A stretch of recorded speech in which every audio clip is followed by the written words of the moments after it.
Good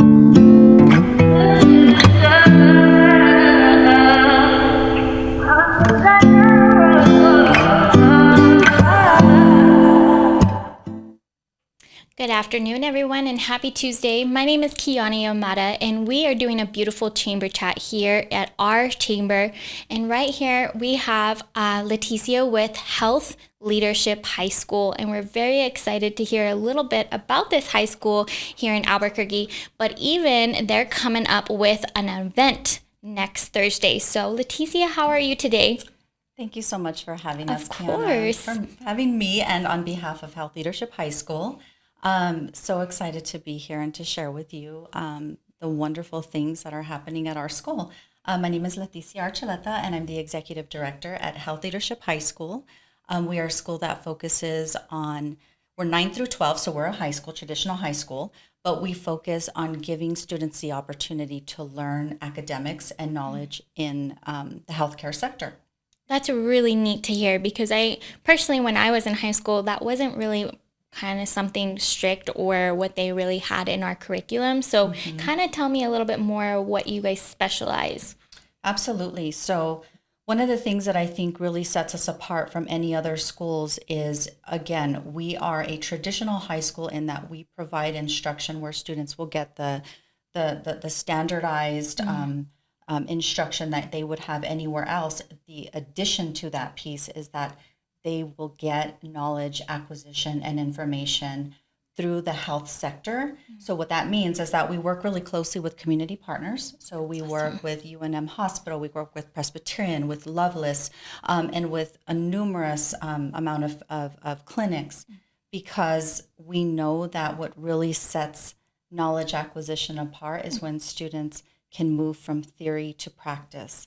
So real world, authentic learning experiences for them in the community. Right. So that has really connected to our students having the opportunity to embark in practicum placements and internships.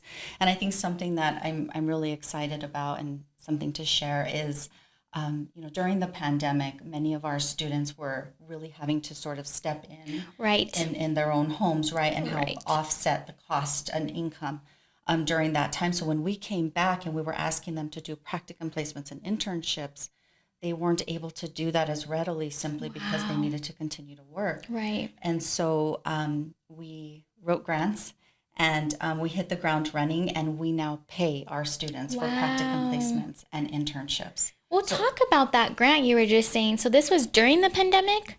Wow. Yeah, so during the pandemic, we really, I personally wrote tons of grants because I really felt like it was an important time to make sure that we were building in funding sources and getting our students set up when we were ready to come back in person. And again, the practicum placements and internships is a huge piece. One of the other additional components that we've now added because of our instruction and the way that we provide instruction through project-based learning. So what that means is, rather than students sitting in a classroom and just getting content information, our students are actually embarking in the community and working on projects hands-on in the classrooms, and then of course out in the community with community partners.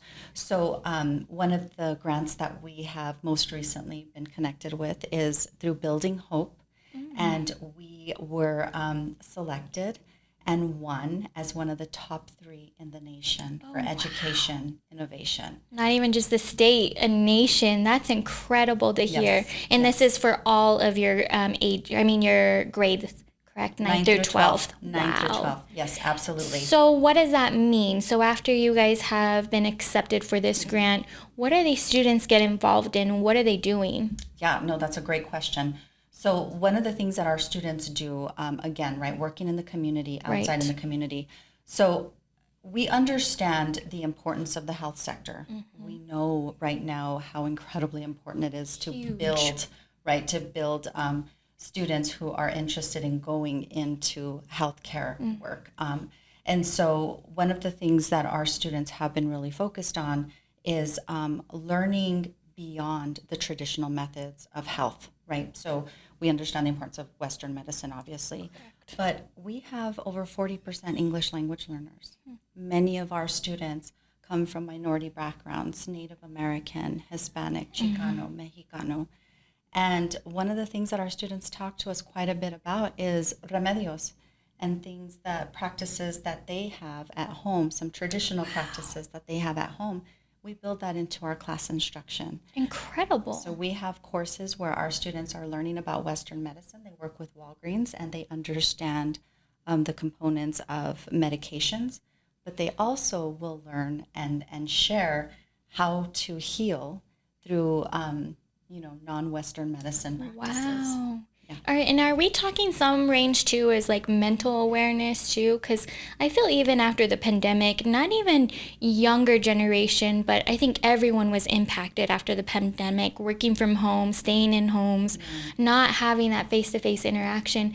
Is that something you guys also kind of keep an importance on, is mental awareness? Yes. So one of the things just about me, I'm obviously the executive director, but I'm also a non-traditional administrator in that I'm also a clinical social worker.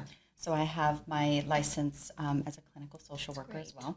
So I do absolutely believe in the importance of mental health. And so we have a 3-pillar model. Okay. And what that means is that we focus on 3 particular areas. So we have student support, which is that social emotional well-being of our students. We have community engagement, so how our students are connecting with the community. Right. And then, of course, our curriculum. So we have those 3 pillars, and that's how we focus our instruction and how the educational practices at our school kind of build that holistic element of how we support students, the 360. Wow, that's really neat to hear. Personally, I didn't even know how much you guys offer to these students, and I really like how you guys specialize in that. Completely different from just the school districts we have here currently. So I think that really does bring out a lot. But I really wanted to get into your event that you have next Thursday.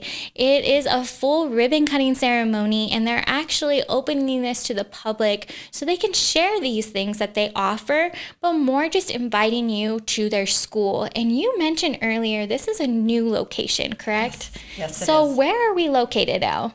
So we were near the airport, and we have now moved. We have officially made the move. We are at 6401 Jefferson Street. Great spot. Yes, Northeast, 87109. We're excited to be in the location for so many different reasons. One, all of the community partners that we have around us, which is a great opportunity for our students. But most importantly, we have moved from a 19,000 square foot facility to a 30,000 square foot facility, a little over 30,000. So that offers us that state-of-the-art simulation lab. Absolutely. So our students get dual credit programming on site at the school.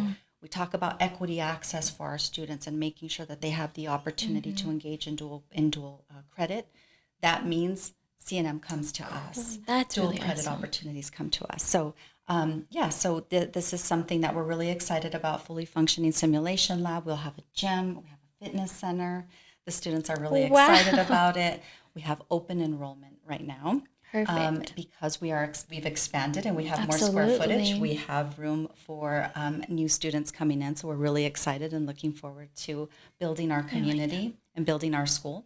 We have our ribbon cutting ceremony that's going to be happening next week, Thursday, October 12th, and it's from 2 to 5 p.m.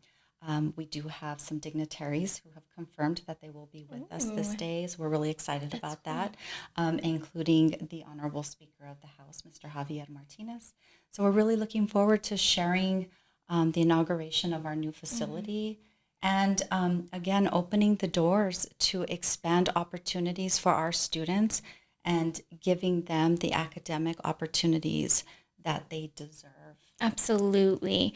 How special is that to see that you have a great support from the city?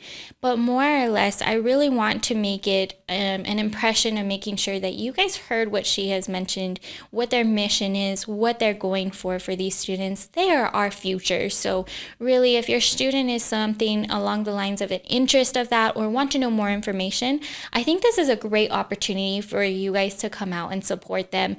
On that day or that evening, are you guys doing anything special? Raffle, booth opportunities, food, music, liven it up, tours? Yes, perfect. All the above. So we are going to have tours. Our students are going to be present on campus, so they're going to be the ones leading the tours. They are our young leaders. We are going to have music. We are going to have booths. So some of our community partners will be there as well. Awesome. We're actually also having a blood drive that same day. So Vitalent will be there again, student led, but of course not the blood portion. Absolutely. Vitalent leads that portion. Okay. But our students run and organize the blood drive through one of our courses. So we're going to be having that earlier in the day, and then we'll be starting our ribbon cutting ceremony at 2:00. Perfect. So, yeah, I love to hear that. Well, guys, if you want to know more information, Leticia is actually one of our members as well, Health Leadership High School. So if you want to connect with her, you're more than welcome to go through our directory on our website, or just to even know about this event. It will be October 12th, next Thursday from 2 to 5, and it is already on our community calendar. So go at www.ahcnm.org under the community calendar. Other than that, thank you so much for coming out and explaining everything that you guys are doing, but more or less in the future. And we would love to see more. So thank you again. Thank you so much for having me. I appreciate it. Of course.